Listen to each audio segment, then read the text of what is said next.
Welcome to the J Spot, the place where we stimulate the most sensitive parts of your brain. Oh, I love that intro. Right. Happy Thursday, March 12, 2026, everyone. Grab your coffee or your tea, settle in. Because before we even get into the material today, I just have to take a second to sit back and reflect on the absolute beauty of last night. Just the sheer inspiration of last night's awards special. I sincerely hope everyone enjoyed yesterday's first ever the J Spot Honors 2026. It was. And look, if you haven't heard it yet, you need to go listen to it immediately. The vibe was just completely unmatched. The energy was truly something else. Watching that level of dedication, just seeing people recognized on such a grand scale for the profound impact they have on the world. Yeah. It leaves you feeling incredibly Luke. It's the kind of event that makes you want to get up and actually do something, Exactly. Which actually brings us directly to the mission of today's deep dive. Because when you look at that kind of massive world-changing energy, like people like the Obamas or Kimberly Latrice Jones, it can almost feel a little intimidating, right? You watch them and you think, wow, they're shifting the globe. But I'm just a person living in a duplex. What am I supposed to do? Exactly. What am I supposed to do? How do we take that exact same grand inspiration and bring it down to our own zip codes? How do you channel that energy right onto your own street? That is the perfect question to ask this morning. Because the reality is, you do not need a global platform to make an impact. Today is really about how you can become the award winner in your own family or your own apartment building. Yes. Or your own neighborhood.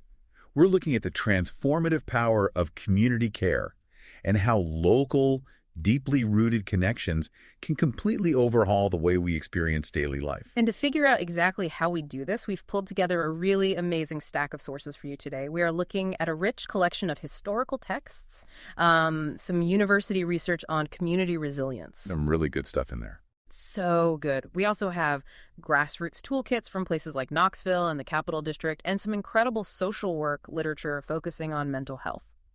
Synthesizing all of this gives us a very grounded, motivating roadmap. It shifts our focus entirely away from waiting for massive structural changes to be handed down from the top. Right. And instead, it asks us to look at what we can build horizontally, right where we are standing. Okay, let's unpack this, because the first major concept we really need to tackle is the difference between mutual aid and traditional charity. We hear the word charity all the time, but the sources draw a very sharp line in the sand between the two. They absolutely do. And it all comes down to power dynamics. Traditional charity usually flows one way from the top down. You have a wealthy donor or a massive institution up high, dropping resources down to the people below. Now, while that provides essential emergency relief, the literature points out that it can inadvertently strip people of their agency. It often relies on a white savior complex, where the giver holds all the power, dictates the terms, and the receiver is just expected to be quietly grateful.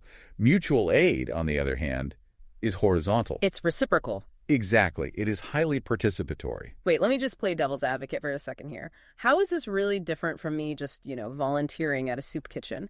Isn't mutual aid just charity with a trendy new rebrand? That is a very common misconception, but the structure is fundamentally different. When you volunteer at a traditional soup kitchen, you are stepping into an institution's framework for a few hours to provide a service, and then you leave. Mutual aid is about building what the texts call a commons or a gift economy. Let's pause on that for a second. For anyone who hasn't encountered those terms outside of an economics class, what does a gift economy or a commons actually look like in practice? Think of a gift economy, like a massive neighborhood potluck, where nobody is guarding the door with a clipboard, checking what you brought. Right. You aren't trading volunteer hours like currency. You aren't saying, well, I baked the casserole, so you owe me a favor.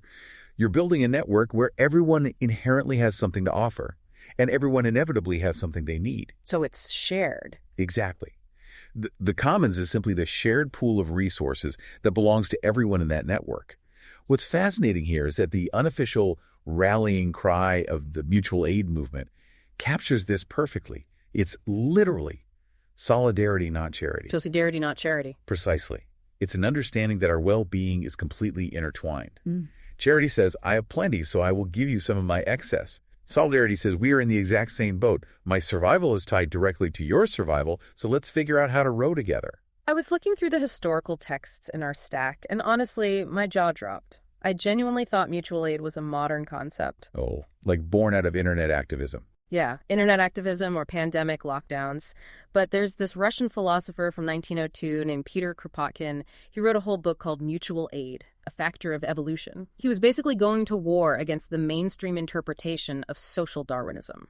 Which, for context, social Darwinism was the dominant 19th century philosophy that twisted the idea of survival of the fittest.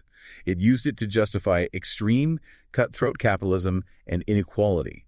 It basically argued that humans are naturally selfish and constantly competing to destroy each other. Exactly. Sorry, that is spot on. Kropotkin looked at that cutthroat mindset and said, no, you've got it all wrong.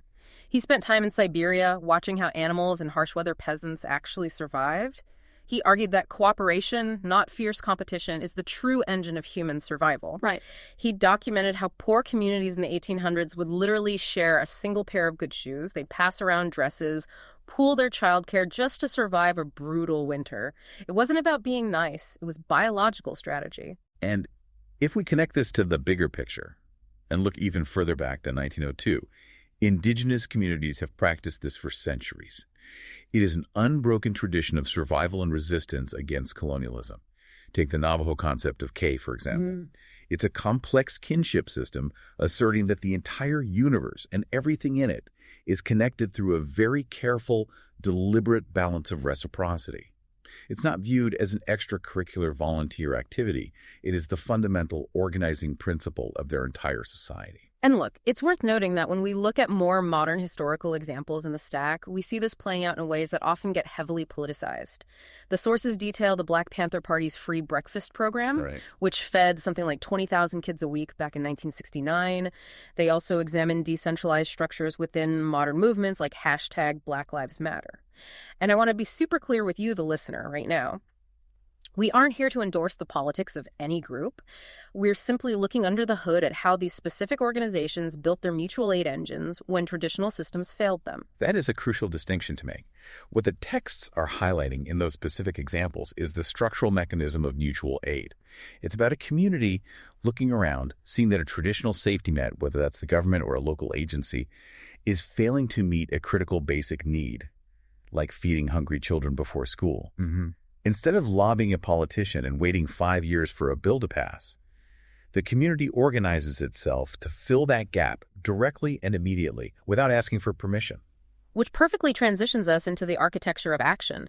How do ordinary people actually get this done without an instruction manual? One of the university studies makes a really interesting distinction between mobilizers and organizers. This is where the rubber meets the road. Mobilizing is about pushing people to take a specific, immediate, and usually one-off step. Think of a get-out-the-vote campaign, or rallying people to attend a protest at a specific intersection on a Tuesday. It's highly focused on an event. Organizing, however, is the long, slow, unglamorous work of building community, establishing deep trust, and developing organic leadership over months and years. Let me try an analogy here. Mobilizing is getting 50 neighbors to yell at City Hall about a massive pothole on your street. Organizing is spending 6 months getting to know those 50 neighbors so well that when the city ignores your complaints, you all pool your money, buy the asphalt, fix the pothole yourselves, and suddenly you have a neighborhood network that can tackle anything. That is the perfect way to visualize it. And that type of organizing requires a very specific type of leadership. The sources heavily contrast traditional top-down leadership, the hero or the boss, with civil rights activist Ella Baker's concept of group-centered leadership. She fundamentally believed in the wisdom of ordinary people to define their own problems and imagine their own solutions. She didn't want a charismatic savior flying in with a microphone. She wanted the people who lived on the street to hold the power. And that leads directly into a concept from Harvard's Marshall Ganz. He calls it the snowflake model of distributed leadership. Picture a snowflake in your mind. Instead of one single massive dot in the center holding all the power and barking orders to the little dots on the edges, the center simply connects to other nodes, and those nodes connect to other nodes. It's a web. In this model, leaders don't just recruit followers to do their bidding. Their entire goal is to develop other leaders. It's the profound difference between demanding power over people and generating power with people. Power with. Exactly. So what does this all mean for you? If you're listening right now, sipping your coffee, feeling fired up from the awards last night, how do you actually start building a snowflake model in your own life? The most practical, immediate application from our grassroots toolkits is the Neighborhood Pod. The Capital District Mutual Aid Guide lays this out so beautifully. A pod is a hyperlocal group. We're talking micro scale here, usually just 5 to 30 people. Okay. You literally start by finding one single buddy, someone on your block or in your apartment building. You map out your street, write down the house numbers, and you volunteer to become a pod point person.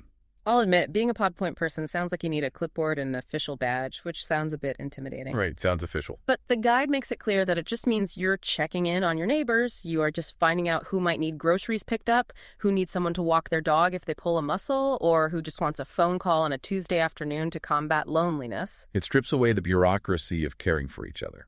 And the absolute key to making a pod work is meeting people exactly where they are. We see an incredible large-scale case study of this in the sources with a Brooklyn group called Bed Study Strong during the early days of the COVID-19 pandemic. The Bed Study Strong story is phenomenal. We are talking about the height of the lockdowns, pure confusion everywhere, and this neighborhood network managed to support 28,000 people. Incredible. 28,000. And they didn't do it by forcing everyone to download some complicated new app. They combined high-tech tools for the organizers, using Slack to coordinate volunteers, Venmo to pool mutual aid funds, Google Voice to route calls with completely low-tech analog methods for the community. That low-tech aspect was the secret to their massive success. They had volunteers physically putting multilingual paper flyers on doors and slipping them under windshield wipers. They found out something crucial early on. A 78-year-old resident who needs medication delivered is probably not going to fill out a complex multi-page online intake form, but they will leave a voicemail. Bed Study Strong realized that people overwhelmingly preferred leaving voice messages with their grocery lists. It proves that efficiency should never override accessibility. If you rely purely on sleek technology, you inherently leave out the most vulnerable members of your community. Sometimes the most revolutionary, cutting-edge tool you have is simply knocking on a wooden door. The Knoxville Neighborhood Outreach Guide emphasizes this too. Yes. They stress that door knocking isn't just about delivering information. It is the physical act of creating a personal, one-on-one human connection. And if knocking on a stranger's door or starting a pod from scratch feels like too high of a mountain to climb today, the toolkits remind us that you can plug into existing structures. You can bring this mutual aid mindset to a local food bank by volunteering to sort, pack, or deliver food. You can work with Habitat for Humanity or your local YMCA. Or you can look at grassroots models like Washington Square Park Mutual Aid in New York. They operate on collective decision-making. They didn't just assume what the unhoused population of the park needed. They went and asked them. I love that example because they actually asked the community. They found out that on top of warm clothes and hygiene kits, people just really wanted some pizza. Yeah. So the organizers started hosting community-requested Friday pizza parties. Which highlights a beautiful, often overlooked point. Mutual aid isn't always about responding to dire emergencies and trauma. It's also about fostering joy. It's about breaking bread together, sharing physical space, and laughing. Which actually brings us to the profound psychological impact of this work. Here's where it gets really interesting. We talk constantly in our culture about self-care, and usually that phrase is marketed to us by a brand trying to sell us something. Self-care is a $20 bath bomb, unplugging from the news, buying a scented candle, or doing a face mask in silence.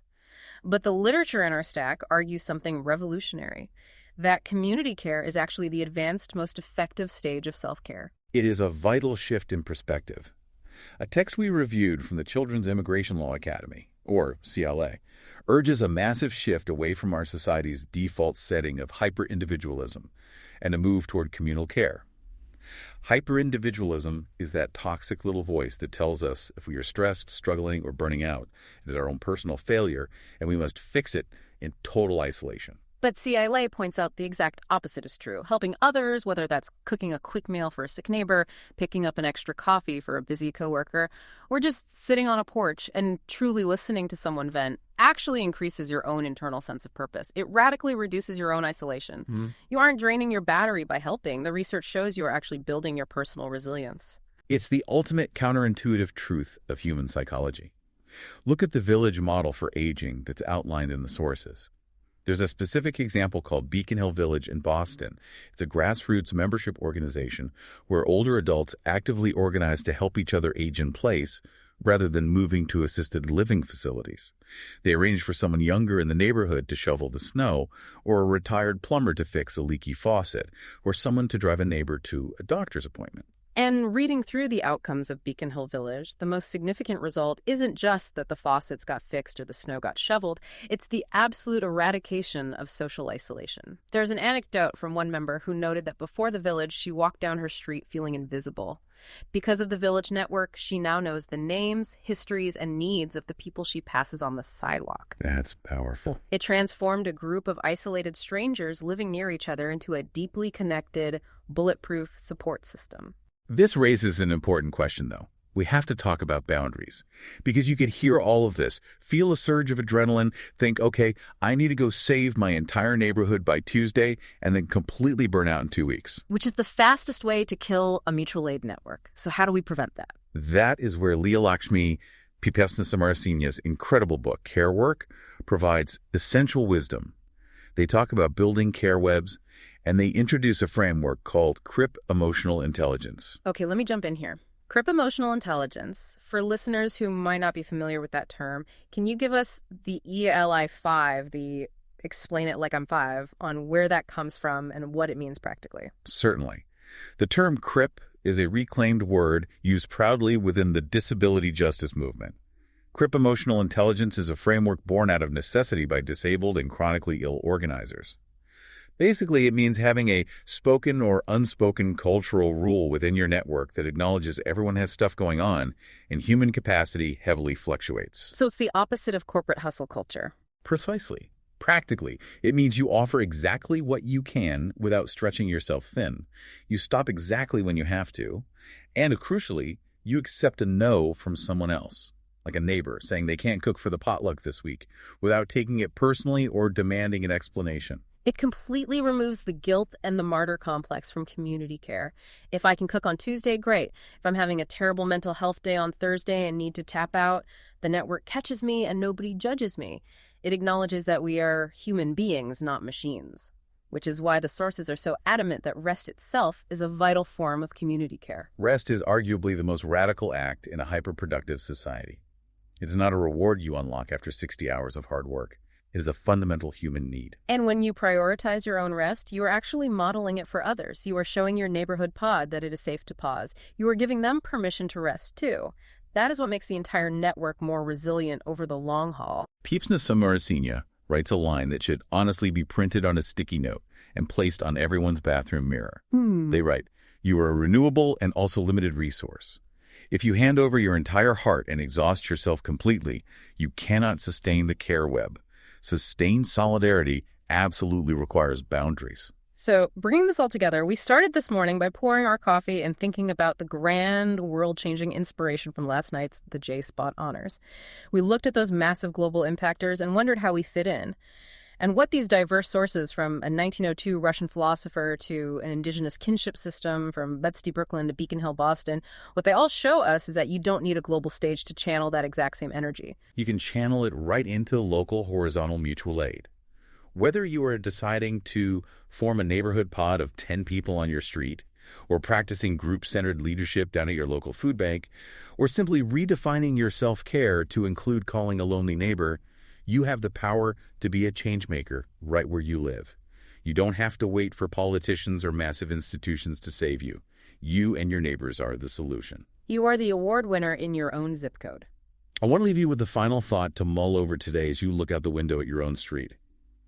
If mutual aid teaches us that human survival is inherently collaborative, how might our entire definition of power change if we viewed it not as a scarce resource to be hoarded at the top, but as an electrical grid one that only lights up when we plug into each other? Wow. That is exactly what we need to take with us today. The J Spot is a Jay Briar Allen production, edited by Jay Rivera, Danielle Reyes, and Josette Garcia.